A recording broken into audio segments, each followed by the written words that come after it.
میرے نبی نے فرمایا مجلس میں بیٹھے ہوئے مسجد میں، کہا کہ یہ جو دروازہ ہے نا اس سے ایک جنتی آنے والا ہے۔ تو لوگوں نے دیکھا ایک مدینے کے مقامی آدمی ذرا بوڑھے، وہ مسجد میں اندر آئے، داڑھی میں وضو کا پانی، ہاتھ میں جوتا، نماز میں شریک ہو گئے۔ اگلے دن آپ کی محفل تھی تو آپ نے فرمایا یہ جو سامنے دروازہ ہے اس سے ایک جنتی آ رہا ہے۔ تو سیم وہی آدمی اسی حالت میں انٹر ہوئے۔ اگلے دن ہوا تو آپ نے کہا اس دروازے سے جنتی آنے والا ہے، ٹھیک وہی آدمی اسی حالت میں انٹر۔ اس مجمع میں ایک صحابی بیٹھے ہیں، ان کا نام ہے عبداللہ بن عمرو۔ یہ 1,24,000 صحابہ میں ان کی ایک اسپیشلٹی ہے کہ یہ سب سے زیادہ عبادت کرتے تھے، سب سے اتنی عبادت کسی نے نہیں کی۔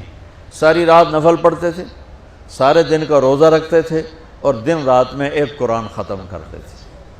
کوئی ہمارے جیسا اول تو کر نہیں سکتا، کرے گا تو چوتھے دن پاگل ہو جائے گا، دماغ خشک ہو جائے گا، اور انہوں نے نبھا کے دکھایا۔ رات پوری تہجد، دن پورا روزہ، اور رات اور دن میں ایک ختم قرآن۔ اب ان کو خیال آیا کہ یہ بابا جی مجھ سے بھی زیادہ عبادت کرتے ہیں، جو ان کو یوں ڈائریکٹ جنت کی بشارت ملی اور مجھے نہیں ملی، تو میں دیکھتا ہوں یہ کون سی عبادت کرتے، کیا یہ ساری رات سجدے میں پڑے رہتے ہیں، رکوع میں کھڑے رہتے ہیں، قیام میں کھڑے رہتے ہیں، کیا کرتے ہیں؟ تو ان کے پاس پہنچ گئے، چاچا کوئی تھوڑا والد صاحب کی ناراضگی ہے، دور رہنا چاہتا ہوں، 2-3 دن ٹھہر جاؤں آپ کے پاس؟ ہاں ہاں ہاں بیٹا آ جاؤ آ جاؤ آ جاؤ۔ اب عشاء کی نماز کے فوراً بعد انہوں نے چادر اوپر لی اور چادر میں یوں سوراخ کیا اور یوں لیٹ کے دیکھنے لگے کہ اب یہ بزرگ کیا کرتے ہیں۔ بزرگ تشریف لائے، سرانے پہ سر رکھا، اللہم بسمک اموت و احیا، سونے کی دعا پڑھی، اور تھوڑی دیر بعد خراٹے تھے۔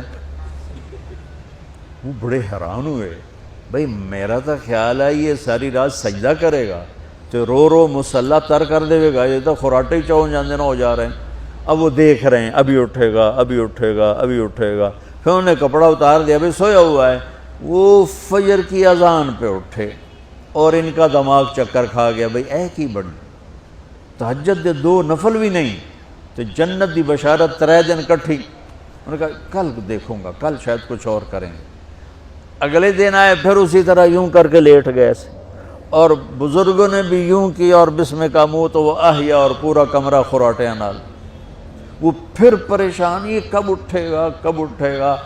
فجر کی اذان پہ اٹھے تو اور ان کی حیرت بڑھ گئی، کہنے والا سچا، اس کے بات کو تو چیلنج ہو نہیں سکتا، وہ محمد مصطفیٰ ہیں، لیکن یہ چکر کیا ہے، یہ جنت مل کیسے رہی ہے؟ چلو ایک رات اور صحیح۔ تیسری رات آئے، یہ یوں لیٹے وہ یوں لیٹے، یہ دیکھتے رہے وہ سوتے رہے، حتیٰ کہ فجر کی اذان پہ آنکھ کھلی تو یہ نا پھٹ پڑے، کہنے لگے چاچا بات بتاؤں؟ کہنے کیا؟ کہ میری کوئی جھگڑا نہیں تھا ابا سے، میں نے 3 دن مسلسل تیرے بارے میں سنا جنتی آ رہا، 3 دن تجھے اللہ کے نبی نے بشارت دی جنتی ہے جنتی ہے جنتی ہے، لیکن میں اس بات پہ حیران ہوں تو ساری رات سوتا رہتا۔ اس زمانے میں منافق بھی تہجد نہیں چھوڑتے تھے، فرض نماز تو فرض نماز ہے، منافق بھی تہجد نہیں چھوڑتے تھے۔ تو کہنے لگے کیا کرتے ہو؟ ساری رات تو سوتے گزار دیتے ہو، کیا کرتے ہو؟ کہنے لگے بھتیجے جو تو نے دیکھا ہے یہی کرتا ہوں۔ اب یہ پریشان ہے کہ اللہ کے نبی کی بات کو تو چیلنج ہو نہیں سکتا، اور جس کو بشارت دی ہے انہوں تے فٹ نظر نہیں آ رہی کہ کیسے 2 نفل آج کہ نیک لوگ تہجد نہیں چھوڑتے۔ تو کہنے لگے اچھا چلو اللہ نے ایسا ہی، اللہ کی مرضی، اللہ کے نبی کی مرضی۔ یہ 4 قدم چلے تو آپ سننا، کہا بھتیجے ادھر آؤ، کہا بیٹا ادھر آؤ، آ گئے۔ کہنے لگے اب تمہیں اصلی بات بتاؤں، اب تمہیں اندر کی بات بتاؤں؟ انہوں نے کہا کیا ہے کیا ہے؟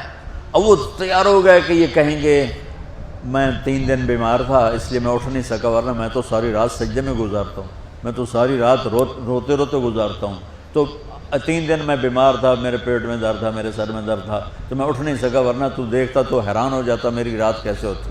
لہذا ہاں جی جی جی، تو کہنے لگے مجھے دیکھو یہاں ہاتھ رکھا، کہا یہ جو دل ہے نا، دل اس میں دنیا کی کسی انسان کی نفرت نہیں ہے، اور جب اللہ کسی کو کوئی رزق دیتا ہے تو مجھے کبھی حسد نہیں ہوا، مجھے خوشی ہوتی ہے۔ تو ان کی جو باڈی لینگویج تھی نا، حیرت میں ڈوب کے وہ کہتے ہیں ہاں بات ہے سمجھ آ گئی یہی سے، انہوں نے ایسا نہیں کیا، وہ کہنے لگے ہاذا ہوا، اچھلے اپنی جگہ سے، ہاذا ہوا، یہ چاچا اب سمجھ میں آ گیا، سمجھ میں آ گیا، یہی ہے جو آپ کا سینہ اللہ نے پاک کر دیا ہے، اس پر آپ کو جنت ملی ہے۔ یہ صرف تہجد تے نفلاں تے ان سوکھی نہیں لبدی، یہ جو آپ کا سینہ پاک ہے۔ اب پہلی حدیث کے ساتھ جوڑو، میرے نبی نے فرمایا میرے بیٹے انس، میری ایک عظیم الشان سنت ہے کہ اپنے دل کو دنیا کے انسانوں سے، میرے بچوں سنو، یہ نہیں فرمایا مسلمانوں سے دل صاف رکھ، فرمایا پوری دنیا کے انسانوں سے دل صاف رکھو۔ یہ بچیاں کر لیں، آپ کر لو، میں کر لوں، یہ تمہارے استاد کر لیں، کوئی کر لے، میرے رب کی قسم بڑے بڑے عبادت گزار ان کی پرواز کو نہیں پکڑ سکتے، بڑے بڑے سجدہ کرنے والے اور رکوع کرنے والے نفلی ان کی پرواز تک نہیں پہنچ سکتے۔ ایک اس وجہ سے کہ یہ عظیم الشان سنت ہے، ایک اس وجہ سے کہ اس کے کرنے والے بڑے تھوڑے ہیں، ایک اس وجہ سے کہ یہ مشکل بہت ہے کہ آدمی کو خود ذبح ہونا پڑتا ہے تب جا کر یہ چیز ہاتھ میں آتی۔